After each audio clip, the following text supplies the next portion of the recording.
Ele não tinha investidores, não tinha equipe, não tinha escritório.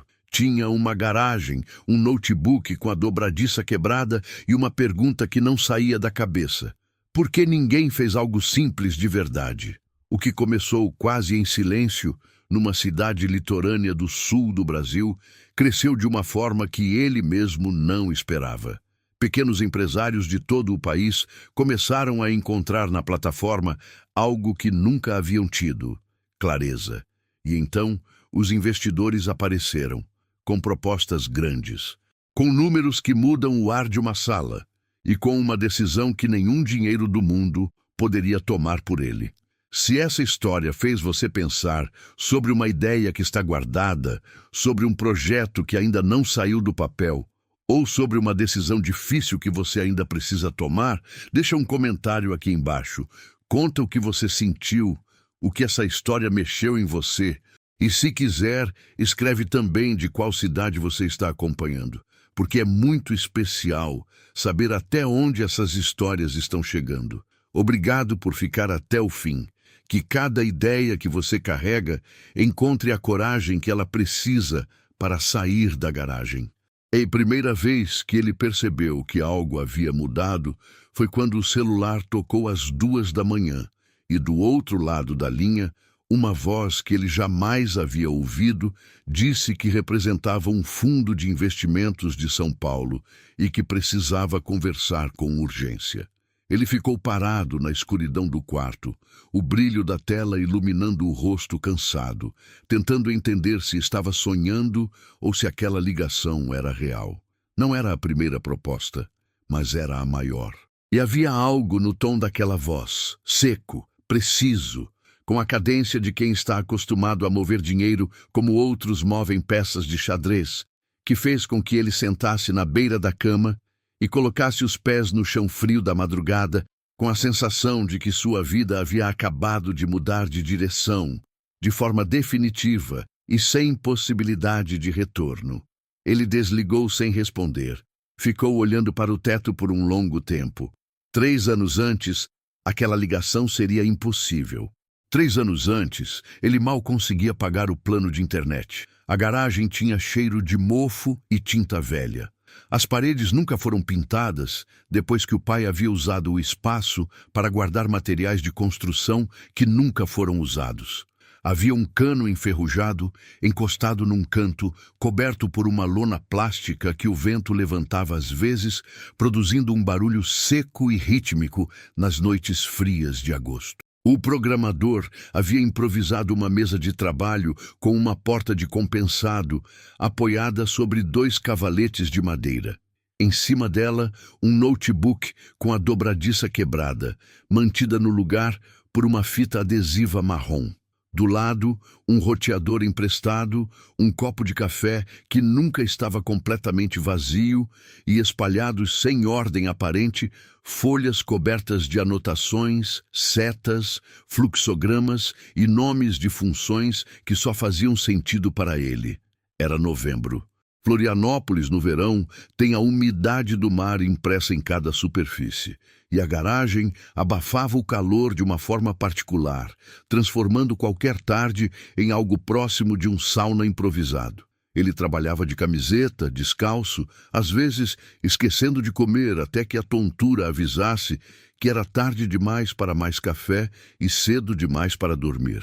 O projeto havia começado como uma pergunta simples que ele não conseguia deixar de lado. Tinha passado um período ajudando a administrar as contas de um pequeno mercadinho que pertencia a um conhecido da família. O dono registrava tudo em cadernos de papel, com letras grandes e irregulares, e havia 3 cadernos diferentes para 3 finalidades distintas. Entradas, saídas e um terceiro que servia para tudo que não cabia nos outros 2. Quando o programador tentou usar um sistema comercial para organizar aqueles dados, descobriu que as ferramentas disponíveis eram ou caras demais ou complicadas demais, ou tão genéricas que não serviam para a realidade de um negócio pequeno que vendia fiado, negociava prazo, lidava com fornecedores informais e tinha um fluxo de caixa imprevisível. Ele voltou para casa com aquela pergunta presa na cabeça. Por que ninguém havia feito algo simples de verdade? Foram 7 meses até que a primeira versão do sistema ficasse pronta o suficiente para ser usada por alguém além dele. 7 meses de código escrito e reescrito, de funções que funcionavam de manhã e paravam de funcionar à tarde, de noites inteiras rastreando erros que se escondiam em linhas que pareciam perfeitas. Havia semanas em que ele duvidava de tudo, em que abria o código e via apenas ruído, uma sequência de caracteres sem sentido que consumia seu tempo e sua sanidade. Havia outras semanas em que algo encaixava, em que uma funcionalidade inteira tomava forma de uma hora para outra, como se sempre houvesse estado lá, esperando ser descoberta. A plataforma tinha um nome: simples, direto, sem pretensão. Ele havia escolhido numa tarde de quinta-feira, sem pensar muito, porque precisava de alguma coisa para colocar na tela de login, e o nome soou certo, da mesma forma que certas músicas soam certas desde a primeira vez que você as ouve.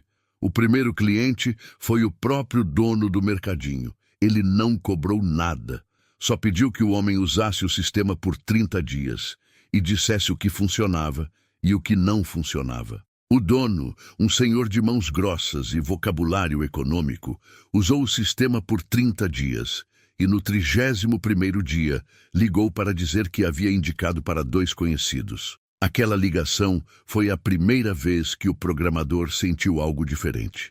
Não era alegria exatamente. Era mais próximo de reconhecimento, como se o mundo tivesse olhado para ele por um segundo e dito: sim, você estava certo. O segundo e o terceiro clientes vieram pelo boca a boca, como o primeiro. Depois vieram mais 3, depois mais 7, depois o programador perdeu a conta. Era uma coisa estranha de observar, porque ele não havia feito propaganda, não tinha verba para isso, e honestamente também não havia pensado nisso ainda. Estava tão ocupado consertando o que precisava ser consertado e adicionando o que os clientes pediam, que o crescimento parecia acontecer por conta própria, como uma planta que cresce mais rápido quando você para de ficar verificando o tempo todo se ela está crescendo. Os usuários eram todos pequenos empresários, donos de salões de beleza, de lanchonetes, de lojas de roupa, de oficinas mecânicas. Gente que nunca havia tido um sistema de controle financeiro de verdade, que lidava com planilhas no Excel, que não entendia completamente ou com aqueles cadernos de papel que o tempo destruía. Quando encontravam a plataforma, a reação era quase sempre a mesma, uma mistura de alívio e surpresa, como se não esperassem que algo assim pudesse ser tão direto ao ponto. O programador lia cada mensagem que chegava, respondia a todas. Havia uma empresária do interior de Santa Catarina que enviou um áudio de 4 minutos, agradecendo, porque pela primeira vez em 8 anos de negócio, ela conseguia ver exatamente quanto dinheiro tinha e quanto estava devendo. A voz dela tremia levemente no final da mensagem. Ele ouviu o áudio 3 vezes. Foi nesse período que ele começou a perceber que estava construindo algo maior do que havia planejado. O problema era que construir algo maior do que planejado tem um custo que não aparece nos planos originais. O servidor que havia contratado no início começou a reclamar do volume de dados. O notebook com a dobradiça quebrada não era mais suficiente. Ele precisava de um segundo computador, de um armazenamento melhor, de alguém para ajudar com o suporte que havia crescido ao ponto de ocupar horas que precisavam ser usadas no desenvolvimento. As contas que ele tinha guardadas foram embora em 2 meses. Havia noites em que ele ficava sentado na garagem depois da meia-noite, olhando os números de usuários crescerem na tela de monitoramento e sentindo ao mesmo tempo orgulho e um frio no estômago que não era do vento que entrava pela fresta da porta. O crescimento era real. O problema era que crescimento sem estrutura é como água sem recipiente. Ele precisava tomar uma decisão. A primeira reunião com uma incubadora de startups aconteceu numa sala de vidro no centro de Florianópolis. Numa tarde de setembro, em que a cidade estava coberta por uma neblina baixa que suavizava as bordas de tudo.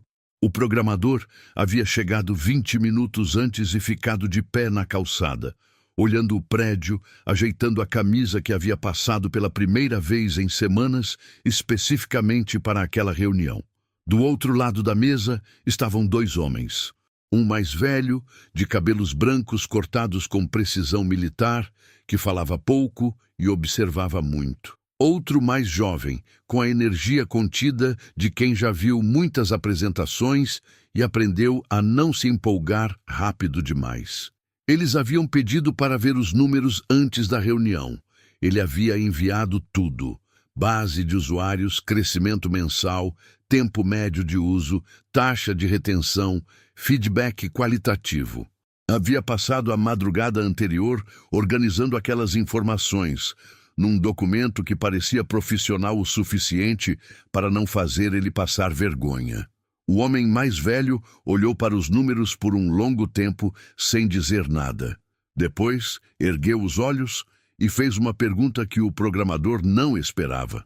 Por que você não cobrou dos primeiros clientes? Ele respondeu com a verdade, porque queria ter certeza de que o produto funcionava antes de pedir que as pessoas pagassem por ele. O homem mais velho ficou olhando para ele por mais alguns segundos. Depois, assentiu levemente, como se aquela resposta houvesse confirmado alguma coisa que ele já suspeitava. A reunião durou 2 horas. Ao final, a incubadora ofereceu um acordo: espaço de trabalho, mentoria e uma rede de contatos em troca de uma participação pequena na empresa. Não era dinheiro, mas era estrutura. E naquele momento, estrutura era o que ele mais precisava. Ele voltou para casa de ônibus, com o contrato dobrado dentro da mochila, olhando pela janela a cidade que escurecia devagar. Havia uma sensação diferente naquele fim de tarde. Não era euforia, era algo mais sólido do que isso. Como se a ideia, que até então havia existido apenas na sua cabeça e na tela do notebook com a dobradiça quebrada, tivesse finalmente pisado no chão. 3 dias depois, ele assinou o contrato. O escritório da incubadora tinha cheiro de café fresco e ar-condicionado. As mesas eram brancas. Os cabos estavam organizados, havia plantas em vasos estratégicos e uma parede inteira coberta por um quadro branco onde alguém havia desenhado um diagrama de fluxo que ninguém mais parecia entender completamente. Era um ambiente diferente da garagem em todos os sentidos possíveis, e nos primeiros dias o programador sentiu um desconforto sutil, como alguém que cresceu numa cidade pequena e de repente se vê andando por uma metrópole, capaz de perceber a diferença, mas ainda não completamente à vontade com ela. Mas o trabalho acelerou. Com acesso a um servidor melhor, a plataforma ficou mais rápida. Com mentoria, ele começou a entender partes do negócio que havia ignorado até então, como estruturar um modelo de cobrança, como calcular o custo de aquisição de clientes, como pensar em crescimento de forma sustentável. Havia coisas que ele nunca havia parado para considerar porque estava ocupado demais construindo, e descobri-las era ao mesmo tempo iluminador e levemente perturbador. Como encontrar um cômodo numa casa que você acreditava conhecer completamente.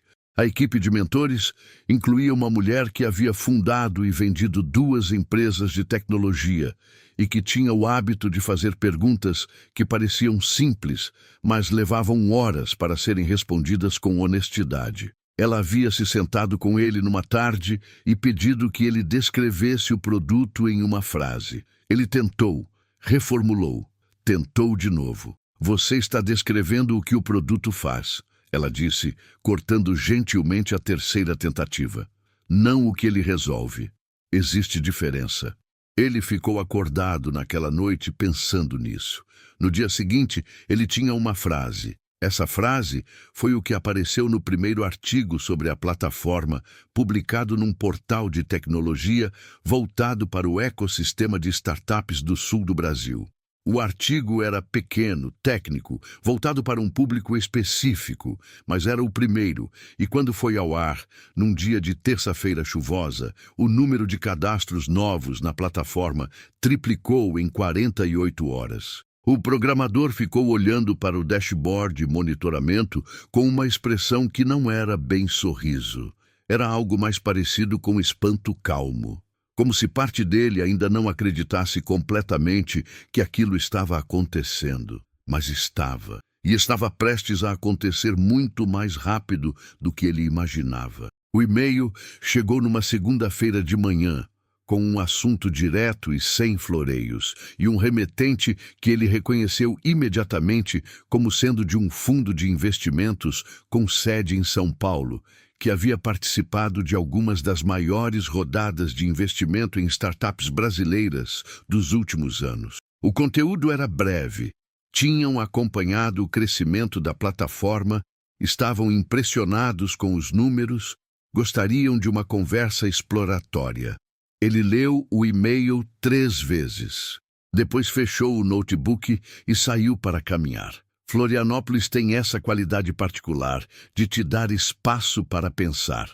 Há lugares na cidade onde o mar aparece entre os prédios de repente, sem aviso, e o barulho do tráfego é substituído pelo som das ondas antes que você perceba a transição.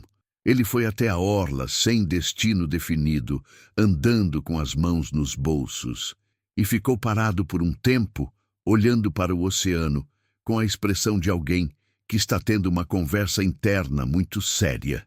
Sabia que aquele e-mail era o tipo de coisa que muitos fundadores sonhavam. Sabia também que aceitar uma reunião com esse tipo de fundo significava entrar num processo que tinha momentum próprio, que havia uma lógica de mercado nesses movimentos que era difícil de interromper uma vez que começava. Havia ouvido histórias suficientes nos corredores da incubadora para entender que uma reunião exploratória raramente era só uma reunião exploratória. A mentora que havia fundado 2 empresas havia dito uma vez, quase de passagem, que o momento em que os investidores aparecem é o momento em que o fundador precisa ter mais clareza sobre o que quer, não menos. Porque é exatamente nesse momento que a pressão externa começa a competir com a visão interna. E quem não tem clareza costuma ceder mais rápido do que deveria. Ele respondeu ao e-mail naquela tarde. Confirmou a reunião para a semana seguinte. Depois ligou para a mentora e disse que precisava conversar. Eles se encontraram no dia seguinte, numa cafeteria perto da incubadora. Ela ouviu tudo sem interromper, com aquela atenção total que era uma das coisas que ele mais respeitava nela. A capacidade de estar completamente presente numa conversa sem dividir a atenção com o telefone ou com o próprio pensamento. Quando ele terminou, ela ficou em silêncio por um momento. "O que você quer para essa empresa daqui a 10 anos?" Ela perguntou. Ele respondeu. Ela assentiu devagar. "Então você já tem o critério", ela disse. "Agora é só ter coragem de usá-lo." A reunião em São Paulo aconteceu numa quinta-feira. O programador havia viajado de avião pela manhã, com uma mochila pequena e o notebook novo que havia comprado 2 meses antes com a primeira receita real da plataforma. O escritório do fundo era exatamente o tipo de lugar que parece projetado para comunicar poder, sem precisar declarar poder. Vista para a cidade a partir do 10º andar, móveis que eram claramente caros, mas que tentavam não parecer, silêncio de carpete e ar filtrado. Havia 3 pessoas do lado de Leles da mesa. Um sócio sênior, que falava com a precisão calma de quem está acostumado a fazer perguntas que parecem neutras, mas nunca são. Uma analista, que tomava notas numa velocidade impressionante e que às vezes fazia perguntas técnicas que demonstravam um entendimento detalhado do modelo de negócio. E um terceiro homem, mais jovem, que o programador identificou depois como sendo um especialista do fundo em mercado de software para pequenas empresas. A conversa durou 3 horas. Eles queriam entender tudo. O crescimento mês a mês, a taxa de churn, que era baixíssima, o que claramente havia chamado a atenção deles, o ticket médio. O custo de suporte, a estrutura técnica da plataforma, o plano de expansão, a forma como os clientes encontravam o produto. O programador respondeu a tudo. Havia se preparado, mas havia também respostas que saíam sem preparação, porque ele conhecia a plataforma de uma forma que vai além do que qualquer apresentação consegue capturar. Ele havia construído cada parte dela, havia lido cada mensagem de usuário, havia passado noites consertando o que quebrava. Esse tipo de conhecimento tem uma textura diferente e é perceptível para quem sabe ouvir. No final da reunião, o sócio sênior colocou uma proposta sobre a mesa. Era um número expressivo, o tipo de número que muda a disposição do ar numa sala. O programador ouviu. Não disse nem sim nem não. Disse que precisava pensar. No avião de volta, ele ficou olhando pelas janelas durante quase todo o voo sem ver nada. A proposta era real. O dinheiro era real. E a decisão que estava à sua frente era do tipo que não pode ser desfeita depois que é tomada. O período que se seguiu foi o mais intenso de todo o processo, não pelo trabalho em si, mas pela espécie de guerra interna que ele travava consigo mesmo enquanto o trabalho continuava acontecendo. Por fora, tudo progredia normalmente. A plataforma continuava crescendo. Novos usuários se cadastravam todos os dias. A equipe, que agora tinha 3 pessoas além dele, funcionava bem. Os clientes estavam satisfeitos. Os números apontavam em direção certa, com uma consistência que ele havia aprendido a não tomar como garantida, mas que era difícil de não admirar. Por dentro, havia uma conversa que não parava. A proposta do Fundo de São Paulo havia sido seguida por outras. Uma segunda proposta chegou uma semana depois, de um fundo diferente. Depois uma terceira, de um grupo de investidores anjo que havia descoberto a plataforma através de um dos usuários corporativos que havia começado a usar o sistema para gerenciar as finanças de uma rede de franquias. Cada proposta era maior do que a anterior, e cada uma vinha acompanhada de argumentos que faziam sentido. Com aquele capital, a plataforma poderia escalar em meses, o que levaria anos no ritmo atual. Poderiam contratar engenheiros, poderiam entrar em outros mercados, poderiam se tornar referência nacional antes que um concorrente maior percebesse o espaço que existia e o ocupasse. Os argumentos eram bons, mas havia perguntas que os argumentos não respondiam. Havia um empresário do Rio Grande do Norte que havia enviado uma mensagem longa alguns meses antes, descrevendo como a plataforma havia ajudado a salvar o negócio dele durante um período de crise. O texto tinha erros de digitação e a estrutura irregular de quem não escreve muito, mas está tentando dizer algo importante. No final da mensagem, o homem havia escrito: "Você fez algo que de verdade ajuda quem precisa. Não deixa esse produto virar mais um sistema caro que só rico pode usar." O programador havia guardado essa mensagem, voltava a ela às vezes, num hábito que ele mesmo não sabia explicar completamente. Havia uma versão do futuro em que ele aceitava o investimento e a plataforma crescia exponencialmente.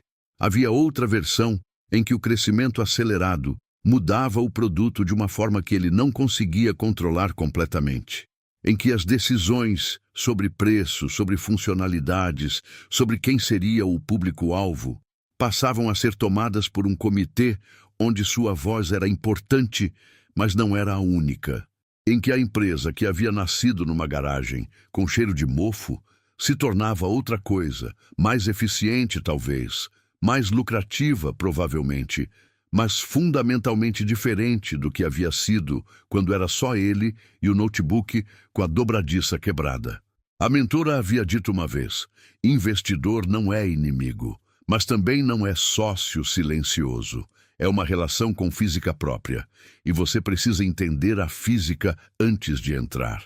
Ele passou semanas estudando aquela física. Conversou com fundadores que haviam aceitado o investimento e estavam felizes, com outros que haviam aceitado e se arrependido, com outros ainda que haviam recusado e prosperado, com outros que haviam recusado e ficado estagnados. Não havia uma resposta universal, havia casos, e cada caso tinha variáveis específicas que tornavam a comparação limitada.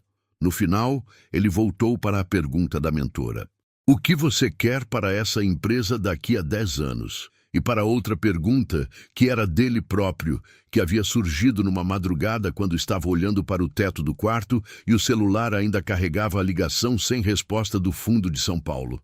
Para quem você está construindo isso? A decisão não chegou como uma epifania, chegou como um acúmulo. Houve uma tarde em que ele foi visitar um dos primeiros clientes da plataforma. A empresa era uma distribuidora pequena, num bairro residencial de Florianópolis, que havia crescido desde que começou a usar o sistema. O dono era um homem de meia idade com um sorriso fácil e uma forma de explicar as coisas que tornava qualquer assunto compreensível. Enquanto conversavam, o programador viu o sistema funcionando na tela do computador que ficava no balcão, sendo operado por uma funcionária jovem que claramente o usava com naturalidade, sem precisar de nenhuma instrução especial. Havia algo naquela cena, na funcionalidade silenciosa daquilo que ele havia construído, funcionando para alguém que mal sabia quem era, que cristalizou algo que ele estava sentindo há semanas sem conseguir nomear. Era responsabilidade. Não o peso ansioso da responsabilidade, mas a versão sólida dela. A versão que faz você saber exatamente o que não pode abrir mão. Ele voltou para o escritório e passou uma tarde inteira escrevendo. Não código, palavras. Um documento que começou como uma lista e se transformou numa espécie de declaração interna, com a linguagem imprecisa de quem está tentando articular algo que ainda não tem forma completamente definida. Nele, havia coisas que eram inegociáveis para ele. Preço acessível para pequenas empresas, independentemente do nível de crescimento. Decisões de produto tomadas com base nos usuários, não apenas em métricas de crescimento. Controle suficiente para manter essa direção quando as pressões externas empurrassem em outra direção. Com esse documento na mão, ele voltou para as propostas e começou a negociar, não para recusar, não para aceitar cegamente, para encontrar o acordo que permitisse crescer sem trair o que havia construído. Foi um processo longo. Havia investidores que ouviram as condições e saíram da conversa. Havia outros que tentaram negociar cada cláusula de uma forma que revelava que a compatibilidade de visão era menor do que parecia na reunião inicial. Havia um fundo, o segundo a fazer proposta, que ouviu as condições, ficou em silêncio por um momento e depois disse que estava disposto a discutir. Foram 3 semanas de negociação, não sobre o número, que estava na faixa do que havia sido discutido anteriormente, mas sobre o que estava em volta do número, sobre governança, sobre quem tomava quais decisões, sobre o que acontecia se os caminhos se separassem. A mentora esteve presente em várias reuniões. Havia momentos em que ela intervinha com uma pergunta que redirecionava a conversa de volta para o essencial quando estava derivando para território técnico-jurídico que produzia calor sem luz. Havia momentos em que ela apenas observava, e o programador havia aprendido que nos momentos em que ela observava, ela estava prestando atenção em coisas que não eram ditas. Numa das últimas reuniões, o representante do fundo havia colocado uma questão que era, no fundo, a questão central de todo o processo. Por que você quer manter tanto controle? Se o produto é bom, o crescimento vai provar isso, independentemente de quem toma as decisões. O programador havia respondido sem hesitar, porque o produto é bom exatamente por causa das decisões que foram tomadas, e preciso garantir que as próximas decisões venham do mesmo lugar. O representante havia ficado olhando para ele por um momento. Depois havia assentido, não com concordância necessariamente, com respeito. O acordo foi assinado numa tarde de março. À noite depois da assinatura, ele voltou para Florianópolis. Era tarde quando chegou. O apartamento estava escuro e ele não acendeu as luzes imediatamente. Ficou parado na sala por um momento, com a mochila ainda nas costas, no tipo de silêncio que acontece depois que algo grande se resolve. Depois foi até a garagem. Não havia motivo específico para ir. Não havia mais nada guardado lá. Depois que havia se mudado para o escritório da incubadora, a garagem havia voltado a ser apenas uma garagem. Aquele cano enferrujado ainda estava no canto. A lona plástica ainda levantava com o vento, a porta de compensado que havia sido sua mesa de trabalho estava encostada na parede, coberta por poeira. Ele ficou parado na entrada, olhando o espaço por um tempo. Era difícil reconciliar aquela garagem com o que havia acontecido nos últimos 3 anos, com o número que havia sido assinado naquela tarde, com os usuários que estavam naquele momento em algum lugar do Brasil usando algo que havia nascido naquelas 4 paredes sem pintura. Havia uma distância enorme entre o notebook com a dobradiça quebrada e o que existia agora. E, ao mesmo tempo, a linha que conectava as duas coisas era perfeitamente visível se você soubesse onde olhar. Ele pensou no homem do Rio Grande do Norte, na funcionária da distribuidora usando o sistema com naturalidade, na empresária que havia enviado o áudio com a voz tremendo. Pensou na física do que havia assinado naquela tarde, nas cláusulas que havia negociado, no controle que havia preservado e no que havia cedido. No fundo, que havia concordado com as condições, não por altruísmo, mas porque havia percebido que um fundador alinhado com sua visão era mais valioso do que um fundador que estava sendo empurrado numa direção em que não acreditava. Pensou no que viria a seguir, na equipe que precisaria crescer, nos mercados que precisariam ser explorados, nas decisões que estavam à frente, cada uma delas com o peso específico de decisões que não podem ser desfeitas depois que são tomadas.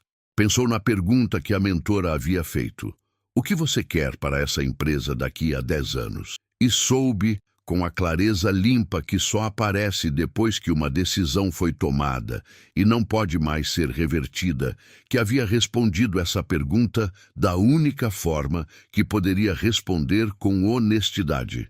Não da forma mais lucrativa possível, não da forma mais segura possível, da forma que era coerente com o que havia construído e com por que havia construído. Havia uma expressão que a mentora usava às vezes, emprestada de uma fundadora que ela havia mencionado mais de uma vez.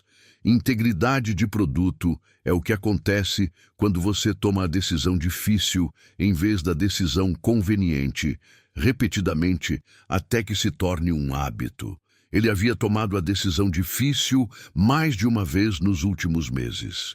E havia algo nessa repetição que tinha solidificado alguma coisa nele, que tinha transformado uma postura que no início precisava ser deliberada em algo que agora parecia natural.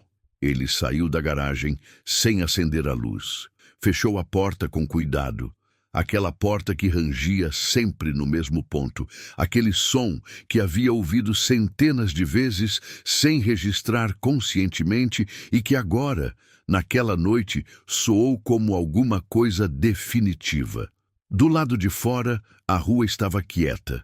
Havia uma brisa com cheiro de sal, o oceano invisível, mas presente naquela qualidade do ar que é específica de Florianópolis. Ele ficou na calçada por um momento, olhando para o céu que tinha aquela luminosidade difusa das noites de cidade, sem estrelas visíveis, mas também sem escuridão completa. Pegou o celular, abriu o dashboard da plataforma. 12 novos cadastros naquela tarde. 3 mensagens de suporte respondidas pela equipe. Uma avaliação de 5 estrelas de um usuário de Recife que havia escrito apenas: finalmente, um sistema que não me faz sentir burro. Ele ficou olhando para aquela frase por um tempo. Depois guardou o celular, respirou fundo o ar que cheirava a sal e a noite e a distância percorrida desde o notebook com a dobradiça quebrada e caminhou de volta para dentro. O trabalho recomeçaria cedo, E agora, pela primeira vez, havia estrutura suficiente para que o trabalho levasse a algum lugar que ele havia escolhido, com clareza e com coragem, ir.